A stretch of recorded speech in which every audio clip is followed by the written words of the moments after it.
Do you remember the summer of 1975? The airwaves were shifting, but behind the biggest hits of that year lie secrets most fans never knew. Which frontman used a simple packet of sugar to record a masterpiece? What 6-minute track did executives swear would ruin a career?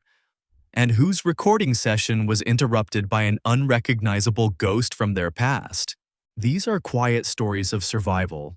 Today we are counting down 10 of the biggest songs of 1975. Number 10. Sweet Emotion by Aerosmith, 1975. You can't catch me 'cause a rapper done died. Be honest, did you ever think a bag of sugar could make rock history? Late spring of 1975, Aerosmith was practically living in the record plant studio in New York. They needed one more track to finish their album. Bassist Tom Hamilton brought out a riff he had been hiding for years. But here is the bizarre truth. During a live take, they needed the sound of maracas, but they did not have any lying around. So Steven Tyler simply ripped open a packet of sugar, poured it into a microphone, and shook it to the beat. Then came Joe Perry with a talk box called The Bag. Lyrically, Tyler was singing about real anger, specifically the bitter tension with Perry and his girlfriend. If you were driving your car that summer and heard that talking guitar through a static AM radio, it sounded completely dangerous. Shaking your ass. What else? That raw frustration pushed the single to number 36 on the Hot 100. It was their very first top 40 hit. You know, looking back, this is exactly why it opens our list of the biggest songs of the year. Before this track, Aerosmith was just a hard-working touring band trying to find their footing. Sweet Emotion proved that rock did not need to be polished or polite to dominate the airwaves. It gave a generation permission to be loud, messy, and unapologetically real. Leave a comment and tell me where you're listening from. Share your hometown with pride. You might discover that others nearby are enjoying this very song too. Number 9. Rhiannon by Fleetwood Mac, 1975. Rhiannon rings like a bell through the night. A cheap paperback novel bought at an airport. That is all it took to change the trajectory of rock history. Late 1974, just months before joining the band, a broke Stevie Nicks stumbled upon the name Rhiannon in a book. She sat at her piano and wrote the song in about 10 minutes. She thought it was just a pretty name, completely unaware that she had accidentally summoned an ancient Welsh goddess. Well, your life you've never seen a woman. When she and Lindsey Buckingham joined Fleetwood Mac for their 1975 self-titled album, the entire atmosphere of the band shifted. In the studio, the track was smooth and haunting, but on stage, it became something else entirely. Nicks would perform in flowing black outfits, spinning like a woman possessed. If you were in the crowd back then, you felt it. She later admitted that singing it every night physically drained her, like she was carrying a heavy spiritual weight. The darkness, she is the darkness. Now, some purists might point out that the single peaked at number 11 the following year. But let us be fair. The album itself was the defining sound of 1975. It slowly climbed to number 1 and saved a struggling band from total obscurity. Rhiannon is on our list of the biggest songs of the year because it was not just a radio hit, it was a cultural awakening. For every young woman trying to find her own voice in the mid-70s, seeing this mystical, unapologetic female force was a revelation. It gave birth to an icon and laid the exact groundwork for the monster success of Rumors. Number 8. Love Hurts by Nazareth, 1975. Love hurts. Love. Sometimes a song does not belong to the writer, it belongs to the one who bleeds for it. Back in 1960, this was just a sweet, gentle tune for the Everly Brothers. But 15 years later, a bunch of tough Scottish rockers decided to strip away all that harmony. When lead singer Dan McCafferty stepped up to the mic, he did not just sing the lyrics. He screamed like a man watching his entire world collapse. He sounded totally exhausted, broken, almost like he was crying right there in the recording booth. Take a lot of pain. The crazy part is that their own label practically threw it away. It tanked as a B-side over in the UK. But a few stubborn radio DJs down in Texas started spinning it late at night. Suddenly, the phone lines lit up with listeners in tears remembering their own bitter heartbreaks. That unfiltered agony pushed the track all the way to number 8 on the Billboard Hot 100. Even so, You know, looking back at the biggest hits of 1975, Nazareth took a soft country ballad and built a sanctuary for the brokenhearted.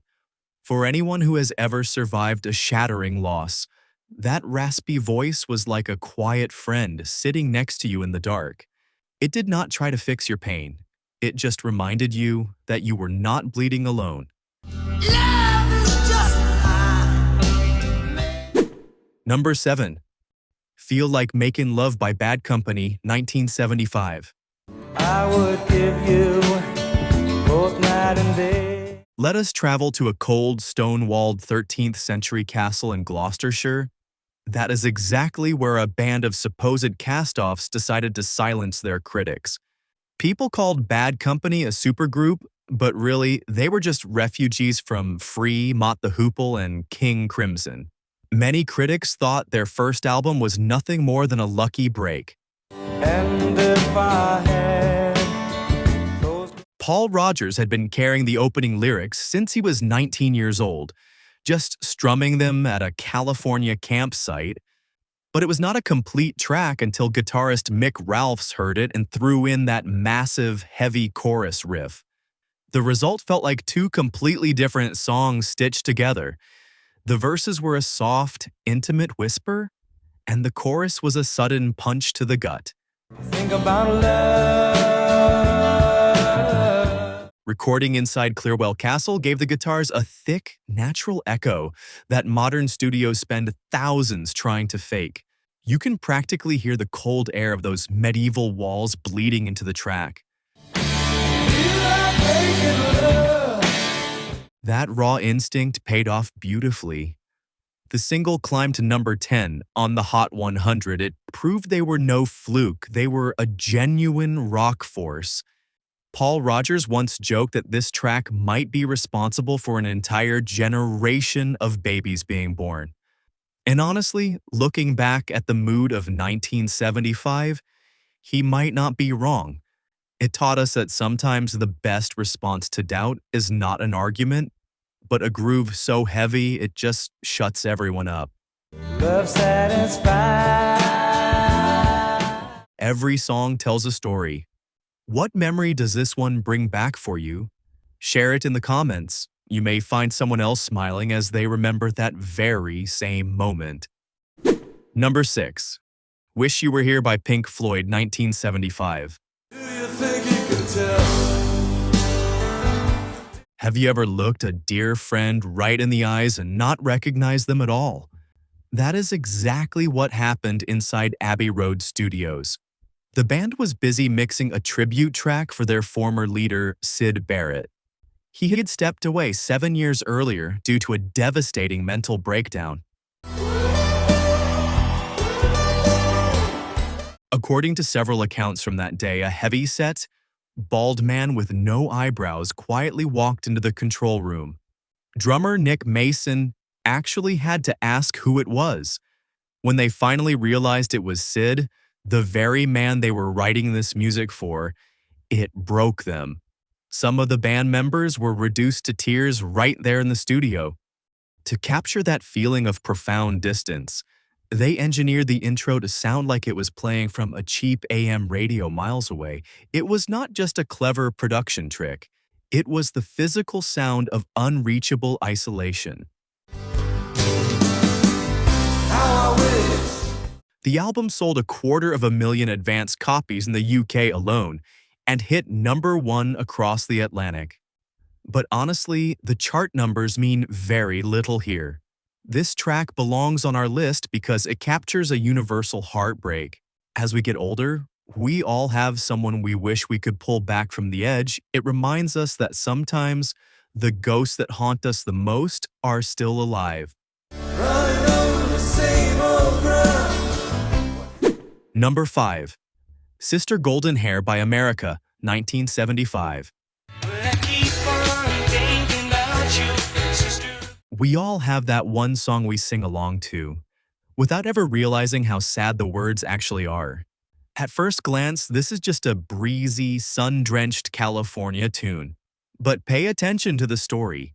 The guy is lying in bed all Sunday because he is depressed, and he is basically telling this beautiful woman that he loves her, but he is absolutely terrified of marrying her. It is not a sweet romance.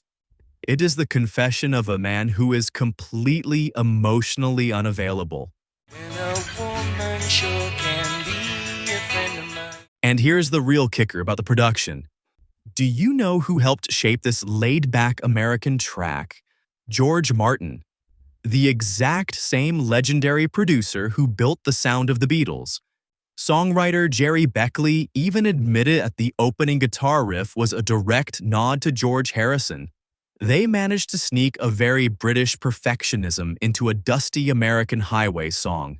I've been one more correspondent. And I've been Radio listeners completely missed the anxiety in the lyrics and just floated away on that gorgeous melody.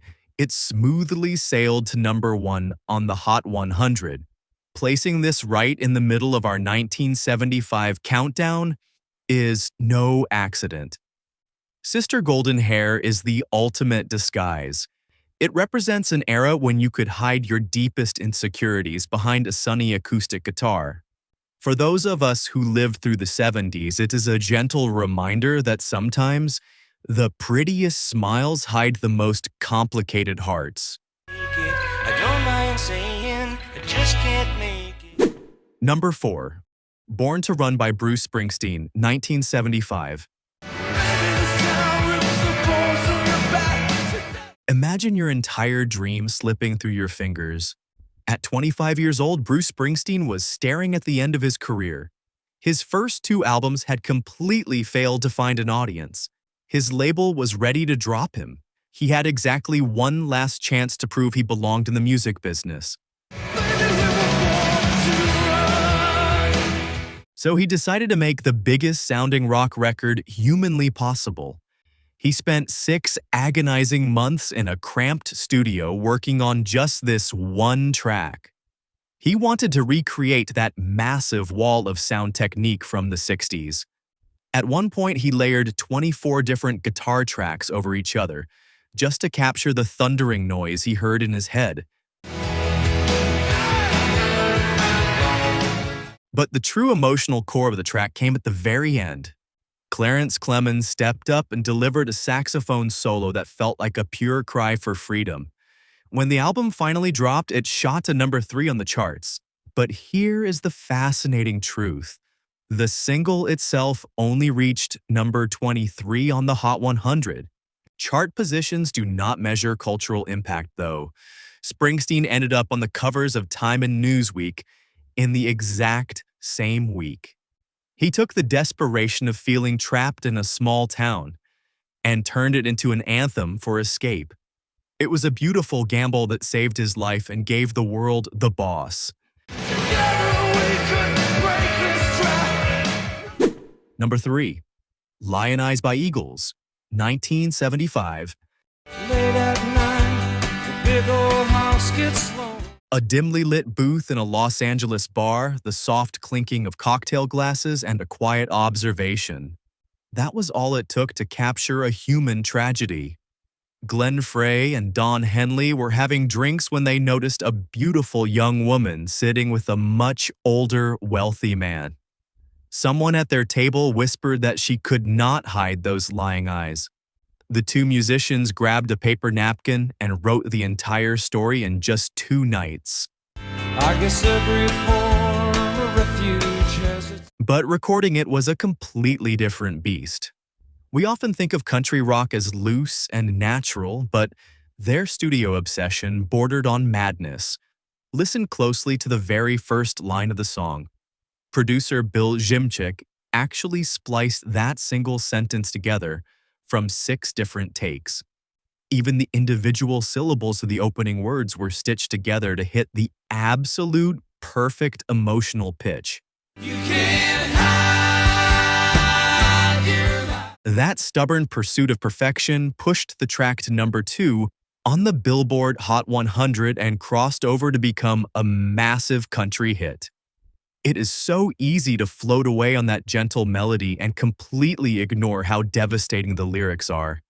It tells the oldest story in the world, marrying for money and slowly dying of loneliness. For anyone who has ever compromised their heart for a comfortable life, this track is a mirror that refuses to lie.